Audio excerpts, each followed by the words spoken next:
morning, good afternoon, good evening, wherever whoever are. And so I welcome you all to this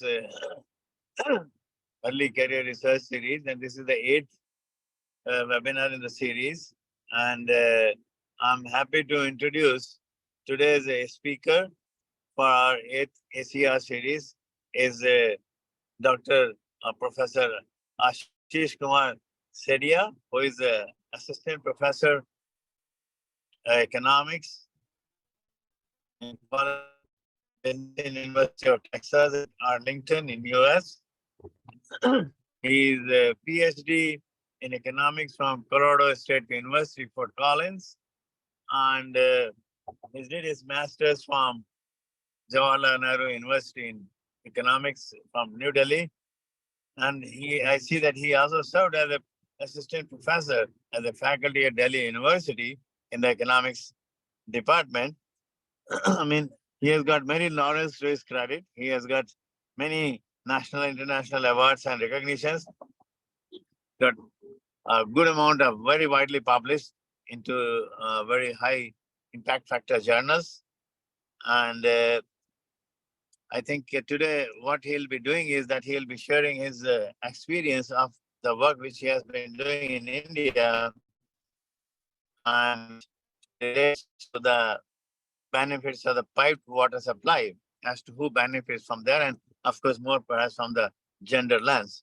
So with this brief introduction, I invite Professor Ashish. Ashish, over to you. Thank you, Dr. Alok. I'm very grateful for your kind words. So let me start right away. I'm going to share my screen and show you some presentation that I have curated for this particular discussion today. I will just start by, I hope that you are able to see my screen, all of you. So the topic of the presentation is who benefits from piped water in India? Evidence from a gendered analysis. So I'm trying to look at the impact of piped water for men and women in terms of various dimensions of development like employment, health, education, etc. So just to see, I mean, at the margin, women who are more responsible for the process of getting water into the house, maintaining the water systems in the house, for them, once they have access to piped water, what could it imply in terms of empowerment? So to start with, just to give a brief background about myself, I come from a very humble rural background in Manipur, Northeast India. It's a state in the northeast of India. I am an applied economist. I do research in development, health, gender, on stratification, on labor, resource, and environmental economics. My research interests are on water, electricity, gas, property in India, on gender, education, stratification, and inequality in India and developing countries and in developed countries also. And I also work on issues regarding democracy, environment, and corruption. This particular presentation that I'm going to do today will be divided into introduction, model and data, some results, discussing some results, and then quickly concluding. I promise that I will not go beyond the stipulated time frame.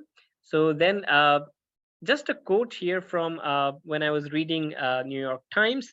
I saw that Mrs. Ahriwar, whose everyday routine of fetching water in the village hand pump, she's a mother of three living in the central Indian state of Madhya Pradesh. And she says, I go out and put the jerrycans in the queue at around 5 a.m. in the morning and wait there with the children. Sometimes it could take 5 to 6 hours, implying that the children who are supposed to go to school can end up with the mother waiting for the jerry cans to be filled up through municipal water supply. And she says, I have to stay there because if I leave, someone else moves ahead and I may not get water for my family on that particular day. And on the other hand, this is from the demand perspective, what I explained about Mrs. Ariwar's situation. And from the supply perspective, Jyoti Abadia, who is a council member in Siroha, Madhya Pradesh, she says that people think that if ration is free, house is free, child delivery is free, wedding is free, then why should water also not be free? As water is also a quintessential element of our existence. So that brings a very interesting dilemma on piped water, access to household water in India. On one hand, there is tremendous demand, but on the other hand, the supply is kind of based on understanding marginal benefits of water and what kind of price to charge to customers for water. And to that extent, policy has still not been effective enough to mitigate the problems of access to piped water, such as it has been done with regards to access to electricity for say per se. Yes. So safe tap water remains a privilege, kind of a dream in India, which many households do not have access to. As early as in 2018, only 35%, less than 35% of households had access to piped water in India.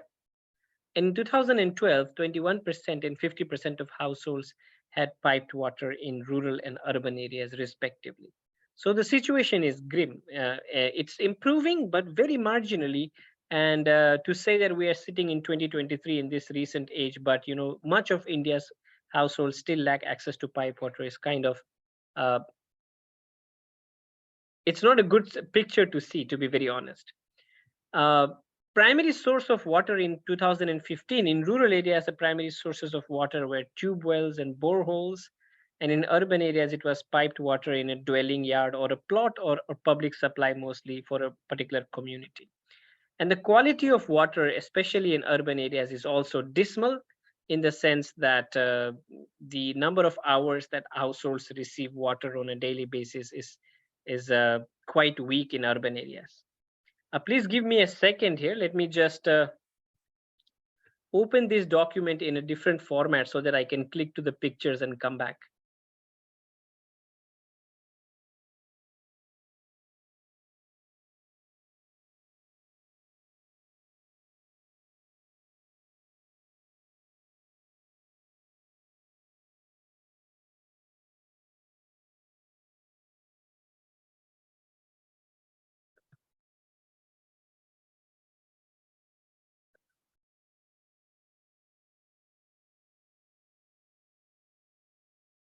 Yes, I'm sorry for this.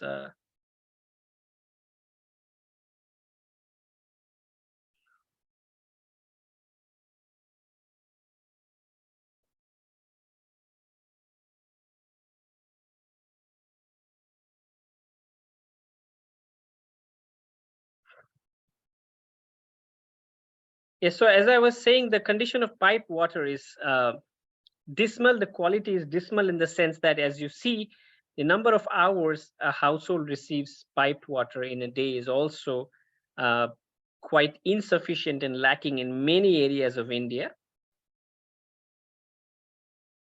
To that extent, daily water needs for a household requires water collection, storage, and maintenance, and this responsibility is primarily borne by women.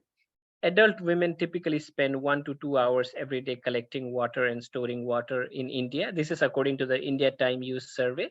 So 1 to 2 hours a day collecting and storing water kind of seems to be like a huge deal, and it has a huge impact in terms of the opportunity cost of what you can do and what you cannot do on your daily basis. And the problem is also because many a times the timing that a household receives water is also not consistent. Some days you might receive water from 5 to 7 a.m. Some days you might be receiving it from 9 a.m. to 11 a.m. So this inconsistency kind of shuns women within the household and within the community premises to be ready to fetch water or other basic infrastructures when it is delivered, kind of hindering their employment participation also. And as you can see here, in all cases, it is the women who kind of have more time spent in water collection as compared to men. And this is true for rural areas as well as in urban areas also. So coming back to this idea, so because of this, I postulate in this paper that indoor pipe drinking water, which automatically also translates into communities' access to water, is critical for understanding the declining labor force participation of women and how access to pipe water could help women use their time more efficiently into productive economic activities. So the lack of indoor pipe drinking water, IPDW here means indoor pipe drinking water, is an economic, a social, as well as an institutional problem, and that kind of needs a policy impetus in terms of delivery of piped water in households in India. In terms of various studies that have existed on this particular area of research, recently, uh, the most recent paper by Chaudhary and Desai, they kind of look at the impact of indoor pipe drinking water on homework time and educational experiences, expenditures, and math score of children. So theirs is more of a child-based impact of access to pipe drinking water, because they also postulate that it's mostly little girls and little boys, mostly little girls, who are responsible for carrying water from various sources back to their household. They say that it has a negative impact. Lack of indoor pipe drinking water has a negative impact on educational expenditure and math score. And They say that a significant 10% increase in educational expenditure for girls with indoor pipe drinking water. In a sense, you can also think about, once why these infrastructures are important is because if you lack these infrastructures and some time has been spent, if children are spending some time of their day on a regular basis in collecting firewood or collecting water, then they don't do very well in school early on in life. And if you don't do very well early on in your life in schools, then the whole trajectory of your education, vocation, or career kind of gets takes a back seat. So these infrastructures in households are critical to understand child's labor supply, child's education, and women empowerment to that extent also. And then there are various health related issues of not having indoor pipe drinking water, having to take it from a pond, or having to take it from other sources where there is no proper chlorination of water and things like that. So I look at the employment and health effects of indoor pipe drinking water using a very granular India Human Development Survey data on individuals, households, and village level data is what I explored. And what I'm trying to see is, does access to indoor pipe drinking water increase the likelihood of employment? Does it increase more for women than men? And does earnings increase for women? And does it increase more for them than women, than men, because they start off with a lower base? And does indoor pipe drinking water kind of reduce the difference in labor force participation between men and women? In terms of health and education, what I'm trying to explore is, does indoor pipe drinking water affect women's health? Positively, in the sense, the a priori hypothesis is that with access to pipe drinking water, various activities that are undertaken on a daily basis uh, can be bettered. Indoor pipe drinking water considerably is cleaner because of the chlorination process compared to other sources of water, and also because that has a direct effect on your health for sure, because if you have indoor pipe drinking water, more or less you're likely to clean your hands more often. And plus, the idea of mental health for women also is important from indoor pipe drinking water, because if the child is ill in the house, it automatically has an impact on the mental health of the mother in the household also. So in that ways, indoor pipe drinking water can be linked to women's mental as well as physical health. Indoor pipe drinking water is also linked to short-term morbidities, as was evidenced in the paper by Jalan and Ravalian, in terms of diarrhea and cough and fever that polluted water can cause, and also school participation for children, because of not having indoor pipe drinking water also means time spent in collecting that water, or having impure water and getting sick by that. So, and missing school because of that.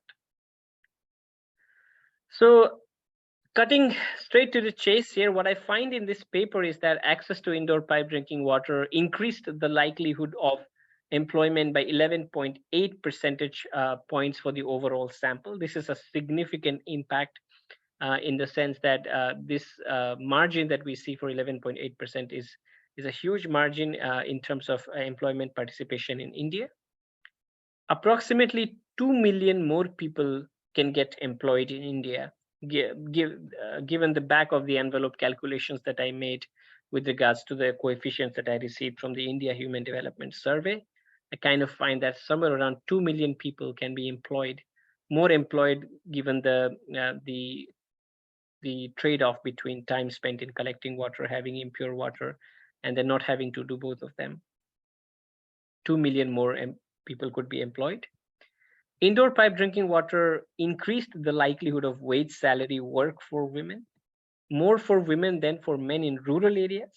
Now, why rural areas is because I'm assuming here in my analysis, I also do the analysis separately about communities' access to water. And I find that with communities' access to water, agricultural activities become more simpler because better irrigation means the task of women that women do in agricultural activities such as sowing as well as reaping. Those activities kind of become easy, which allows women to transition their employment from agricultural employment to more formal kinds of employment, which are paid in nature, unlike the disguised employment in the agricultural sector that women have to face. And indoor pipe drinking water, I have found, also increases earnings, which is automatically true once women move from agricultural labor to more wage salary labor. But interestingly, what I find in my paper is that the impact of indoor pipe drinking water on all the benefits that it gives to women are mostly confined in rural areas and not in urban areas. So it kind of brings out the main mechanism of why access to indoor pipe drinking water matters. The two main channels are number one is the time it takes to collect water. If that is saved, that kind of has a significant impact in time reallocation into various activities, be it employment or non-employment based. And that is more true in rural areas where the source of water is farther away. And number two is the kind of pollution that exists in water, in surface level water, has been found by McKinsey in Ray's report in ID Insight also, that it is more impure in urban areas, that the surface level water in India is more impure in urban areas compared to rural areas. So in urban areas, what I find is more of the health effect, whereas in rural areas, what I find is more of the employment effect. So the impact of indoor pipe drinking water or pipe drinking water in general cannot just be understood as, as a policy that will have the same impact across India. It will have different impacts depending on the geographic locations. In rural areas, it might create more employment, whereas in urban areas, it might reduce more illnesses. Okay, in terms of health and education effects with indoor pipe drinking water, what I find is that the self-reported health of women improves significantly. This self-reported health is kind of an index that is created out of 5 responses to your general health. The questionnaire asks women to just give them responses about your general health, and women say whether my health is very good, good, okay, poor, or very poor. I then reorganize them as very good and good is 1, and okay, poor and very poor is 0, a dummy variable. And then I see that the self-reported health of women improves significantly, and more for poor women, which is not surprising in the sense poor women bear the higher burden of not having access to pipe water because the alternatives are more unhealthy, as well as also binding in the sense that it takes away more of their time as compared to possibly a richer household. The likelihood of diarrhea also reduces by 2.2 percentage points in urban areas and 1.2 percentage points in rural areas. One might think these coefficients are very small, but when you take it at the magnitude that the size of India is, it could easily mean thousands and thousands of children being saved from not having to go undergo diarrhea, especially in urban areas. Now, here again, because as I discussed earlier, the surface level contamination of water is kind of more in urban areas compared to rural areas. And number of days of illnesses also reduces more in urban areas and then in rural areas, and more for poor households, women from poor households compared to others. And school absence also reduces by 2.3 days a month. 2.3 days a month, if you think about 10 months of schooling for a child, it easily implies around 23 days of school being missed. And we can all imagine if we miss school for 23 days in India, how that is going to affect our grades, our likelihood of progressing into the next class, our likelihood of getting good grades and being motivated by the faculty, by the school teachers, and by our parents in terms of how good we are in our academics. So we should see this 2.3 days not just as a number, but as something that can seriously hinder children's schooling in India if we don't fix this problem in the near future of lack of piped water in the house. These are some very basic summary statistics on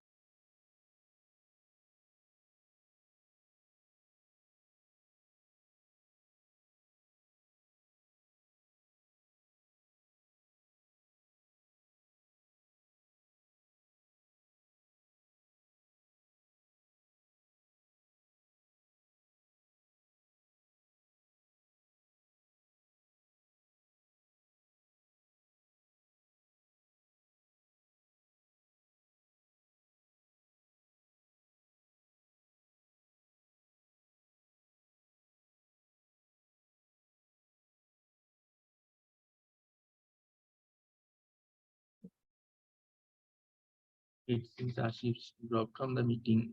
Just wait.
I am very sorry. I think I got cut out.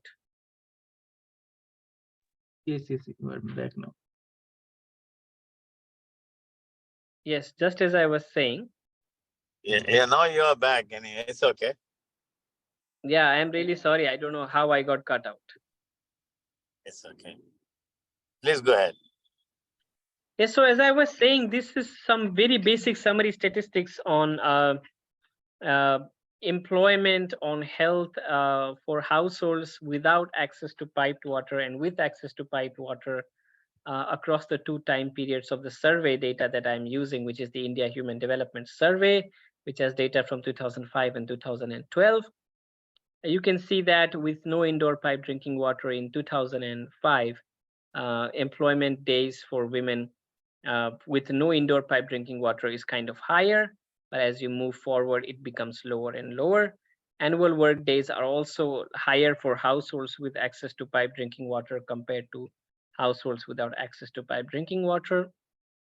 And days of illness also are higher for households without pipe water as compared to households with piped water. This table here is from the India Time Use Survey in 2019. This kind of shows the time spent in fetching water and minutes of paid work daily. You see, as the amount of time spent on fetching water increases, there is a negative correlation with employment minutes. Not so much for women, interestingly, not so much for women as compared to men. It's because mostly women are either not working, those who are collecting water, having to fetch firewood, water, etc., for the household are mostly not working or working in the agricultural sector. And if they are working also, they're kind of more managing the double burden of both working as well as collecting water. And this is for all kinds of social groups in India also. Here you can see that the trade-off is negative. There is a negative correlation between piped water, collection of piped water, and employment across all social groups. So it is not something that is specific to a particular social group. It's pervasive in all social groups in India. This table, this figure here kind of shows what is the likelihood of employment conditional on you having other sources of water compared to piped water. And here you can see this is men's employment in rural areas. If compared to piped water, if you have tube well or hand pump or open well or covered well, there's a negative impact on the likelihood of work. And so for women also in rural areas, you can see that with hand pump also there is a negative impact on employment, but there is no such impact in urban areas. So which kind of shows that the issue of piped water and employment is more prevalent in rural areas than in urban areas in India. This table here kind of shows the employment effect in the sense we see a 12 percentage point increase for employment for men in rural areas, but a 19 percentage point increase for women. So a higher impact on women, both for any form of employment or for wage salary employment with access to pipe water. So women tend to benefit more in terms of employment from piped water, especially in rural areas and especially for the poor women. The impact is stronger. And 1% increase in village access to indoor pipe drinking water also increases employment by 0.064% for men and 0.041% for women. And wage salary employment effect is insignificant for men, but significant for women. In terms of self-reported health also, as you can see, the self-reported health of women improves significantly with access to pipe water. I will not go into the coefficients right now, but just to show an example of how it affects the self-reported health of women. As you can see here, for the poorer households, the impact is stronger in the sense that, poor women are more deprived of sanitation facilities inside the household. So the lack of indoor pipe drinking water kind of affects them more strongly as compared to non-poor women. And in terms of short-term morbidities also, as you can see, that short-term morbidities reduce more in urban areas. It's because the health effect is stronger in urban areas as compared to rural areas. Days of illnesses, on the other hand, is stronger in rural areas and for poorer households compared to urban areas. And this is more in the sense about it could just be the fatigue effect on health, or it could just be the not working kind of, because you're not employed, you might be more likely to have these health effects from access to pipe drinking water in rural areas as compared to urban areas. And school absence also reduces significantly with access to pipe drinking waters, almost 2.4 days for girls as compared to boys. So boys don't miss a lot of school days without access to pipe drinking water, but girls do. So a lot of the later life employment effects that we see, the labor gap that we see between men and women could be starting from the beginning of their lives without without access to such basic infrastructures as pipe drinking water. And this is a very basic panel data analysis. This is just cross-sectional this is just, sorry, not cross-sectional. This is just correlational in nature. I don't claim causality in these results, but it just shows that having access to pipe drinking water kind of implies nearly 2,600 rupees being saved in a particular year. And last I talked with Dr. Sitaram at the Asian Development Bank Institute in Tokyo, and he told me that at this current moment, the highest cost that a household can bear, that a household can be charged for 1,500 cubic centimeter of clean water is not more than 1,000 rupees. So if this figure is true, 2,600 rupees benefits from access to pipe water, then paying 1,000 rupees for water does not seem to be a bad deal for households. I think the main issue is about awareness more than about the willingness to pay for households.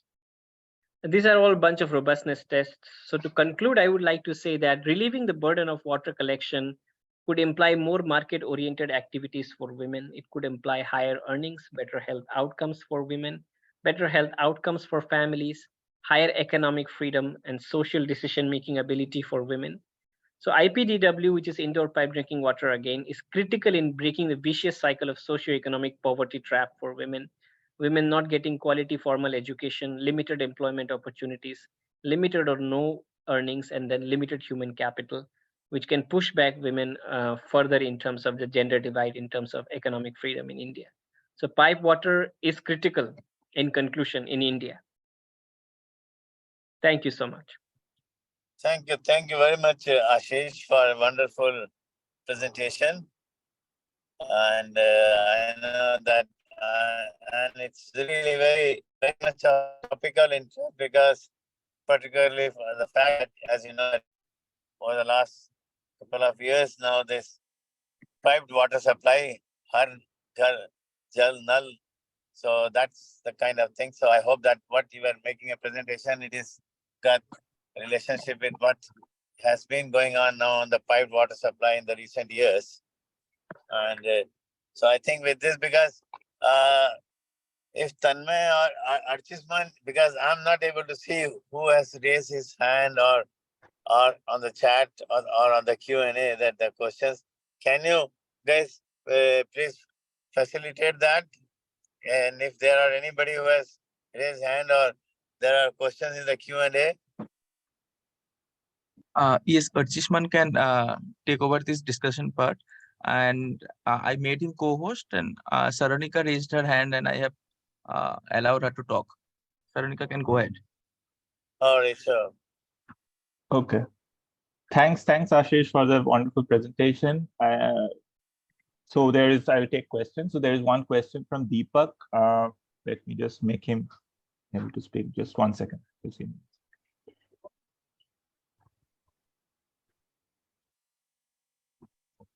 Tanmay, can you make Deepak? I somehow can't. No, but Deepak, anybody can speak, I think. Deepak? Hello. Yeah, Deepak. Yeah. Thanks, Ashish, for wonderful presentation. So I have two quick, two quick questions.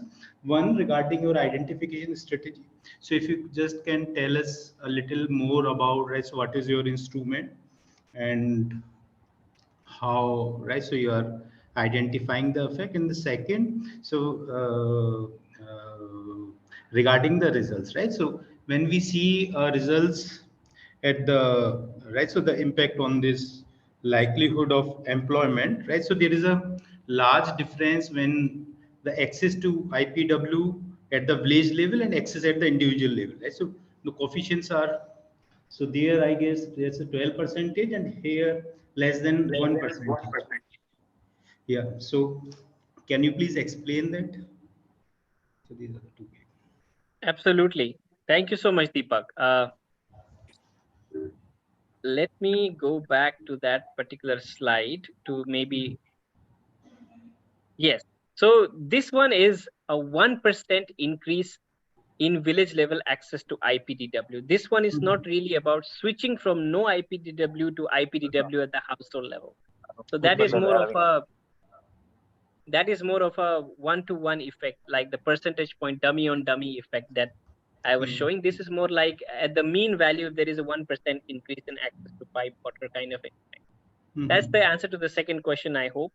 The answer to the first question about identification in this paper is I identified the effects using 3 different kinds of models. One is called the panel fixed effects model. The other one is called a village fixed effect model, and the other one is an instrumental variable strategy. For the panel fixed effects model, what I do is I basically use a linear probability model of access to pipe water on employment. For the village fixed effects model, I follow something by Coolwall and Van der Waal, their 2014 paper in Economic Development and Cultural Change. And what they do is they say that though there is endogeneity on pipe water access and employment for women, but if we can aggregate the results at the village level and add sufficient amount of additional controls, which could be defining both access to pipe water as well as employment, then we can say that our estimates are conditionally exogenous. That is what I do in the village fixed effects model. I employ a number of different kinds of control variables at the village level, like does the village have a pakka water system? Does the village have pakka roads or not? Does the village have a school or not? Does the village have other kinds of basic infrastructures or not? What's the agricultural seasons, average wage in the village and things like that? So with those variables, one can say that the estimates are conditionally exogenous, but then the word conditional is important here. As I mentioned in the beginning, I don't exactly identify causal estimates in my analysis. It's more correlational, but with a proper set of controls in a correlational model to try to come up with meaningful impact. And in terms of the instrument, what I use is the generic leave one out instrument, which is basically I'm looking at the average access to pipe water in all the households in the village, except for the household that is in question. So I assume that all the other households' access to pipe water has an immediate positive impact on the likelihood of a particular household having access to pipe water, but it does not generally determine other women's employment per se, because in a village, other households having pipe water does not really create employment opportunities for women in that particular village. But that being said, the IV, as I mentioned, is, as a robustness is what I'm using it. I don't claim causal effect using that instrument as well. I hope that answers your question, Deepak. No, that's so fair enough, right? So, right, so for that it is fine, right? So because the leader probability model, right? So because there is a greater likelihood that it may be correlated with the employment, right? So employment, the availability of employment opportunities at the village level, right? So that's fine, right? So yeah, thanks a lot. Thank you, Deepak.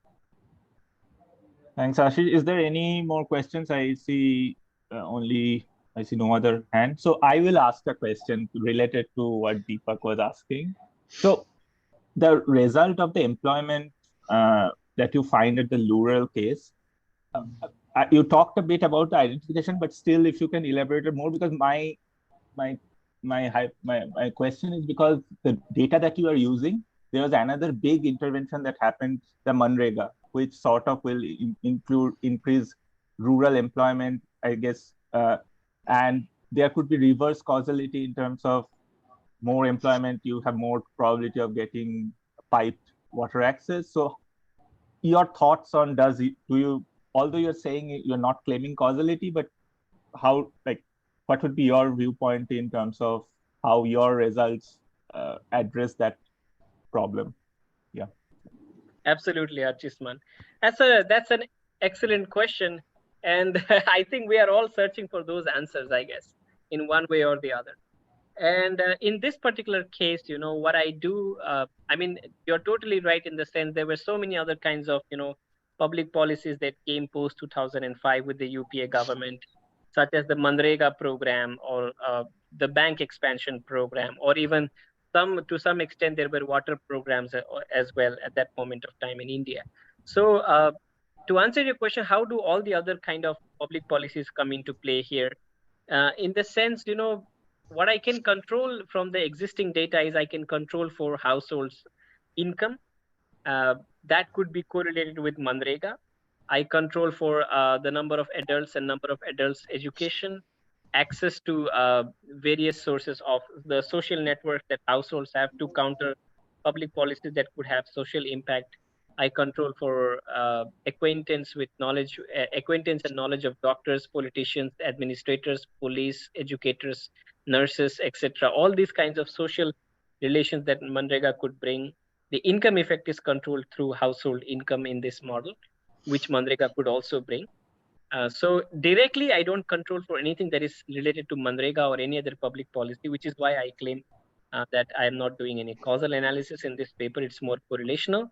But as I said, in a fixed effects model, you're looking at households who did not have access to pipe water in 2005, and you're looking at households that switched in between the waves into pipe drinking water. What is happening to those households' employment, to those households' health, etc., is the analysis here. It could be that these households are switching into water because they have more employment opportunities or because they have better educational outcomes. But in that case, one can also argue that, if you control for various characteristics that could be leading to a household having more access to pipe water, you can make your model stronger. But as you correctly mentioned, still can't claim causality. Thanks, Ashish. Let me see if there's any more questions.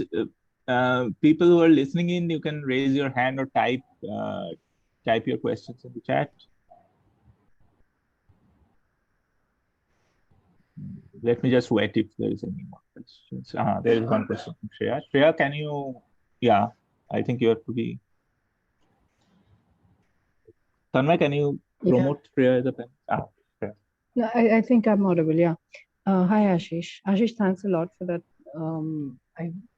The theme is really exciting to work on pipe water supply, especially given that I think gender impacts of pipe water supply have been known for a while, but actually looking at these sort of relations really throws light on it.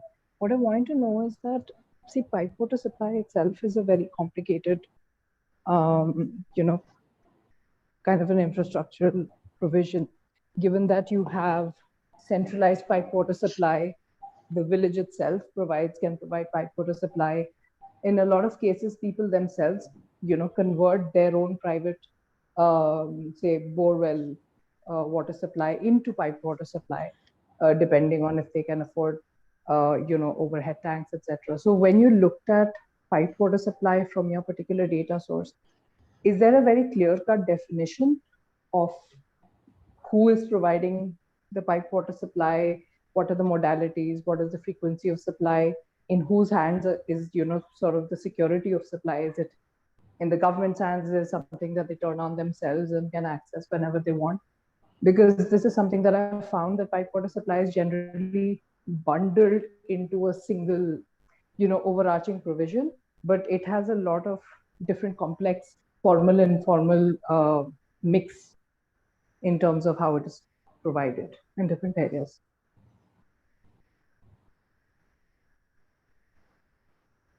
Is there something else to the question, Shreya, or should I respond? No, yes, I want to know exactly what piped water supply in the case of your data includes.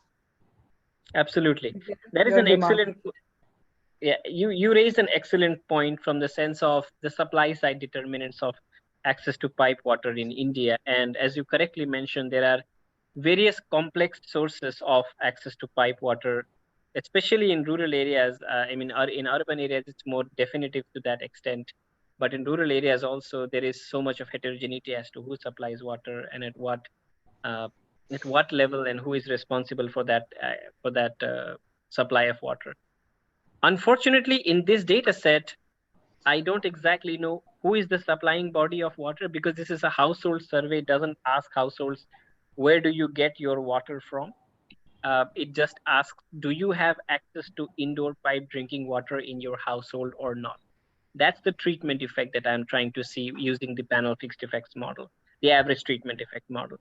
So in one of the results, I showed you that, if the household has access to tube well or bore well, then the effect on employment is weaker. There is a negative impact on employment compared to access to pipe water.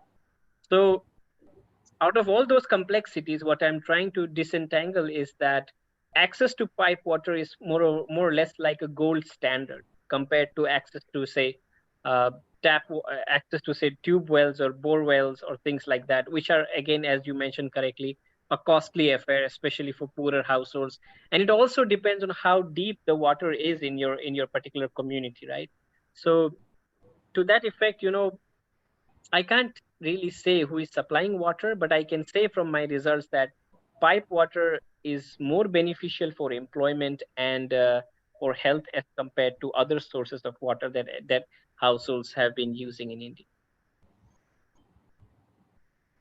Right, thank you. Yeah, because I think different kinds of pipe water supply, and depending on where it comes from, the quality of supply as well as the uncertainty factor, which is the security factor of water supply, is quite varied, and that could have different impact on, employment effects, etc. So thanks a lot. Yeah, I just wanted to clarify that. Absolutely, Shreya. You raised an excellent point, and that could be a further research that I can carry out as to who supplies and what quality in India. Is there any more questions? Just a moment. It must be quite late, Ashish. I don't want to keep you longer, but yeah, it's totally okay. If there are no more questions, I just want to wind up by giving out a few more highlights of the paper and just trying to sum it all up. Yeah, go ahead. So as you guys are expert in the context of access to resources like water in the Indian context, and I would love to have your feedback to understand what are other areas of research that can be explored, and we could collaborate on something like that.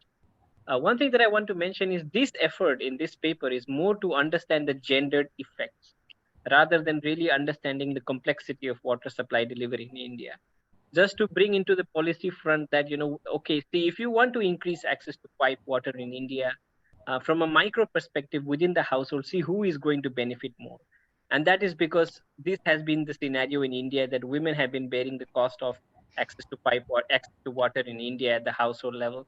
So if you can ease this tension, we can see certain improvements in employment and certain improvements in health especially for women from poorer households, which can go a long way in reducing the missing women phenomenon in India. So that is the real context of this study. But as you guys really correctly mentioned, there is so much to explore. This is like a huge hole, and I have just pointed out a particular point in this research, but there is so much more to explore.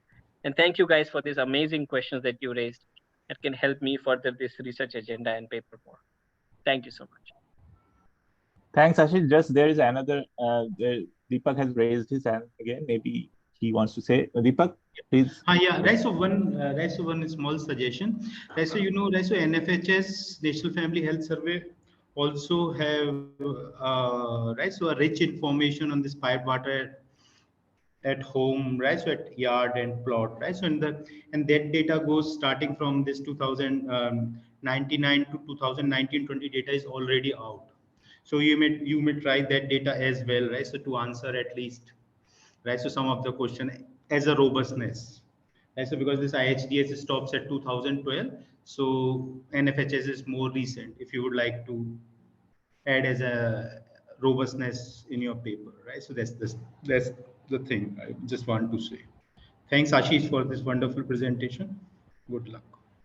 Thank you so much, Deepak. I do add the access data from 2015 to 2018, but I will definitely, I'm familiar with the NFHS data, and I will try to add some of the robustness from that data. Thanks a lot, Ashish, for joining so late and for the wonderful presentation. I don't know if Dr. Sikka is still online. Yeah, I'm just back. So no, I think I'll just add my own word of thanks to Ashish And Ashish, it has been wonderful. And let's see, as you were telling about that, how best we can really try and find out some common areas of interest for future collaboration. We would definitely look forward to that. Absolutely, Dr. Alok. Looking forward to that. All right. Thank you. Thank you very much. Bye-bye. Thank you, everyone. Have a good day. Bye.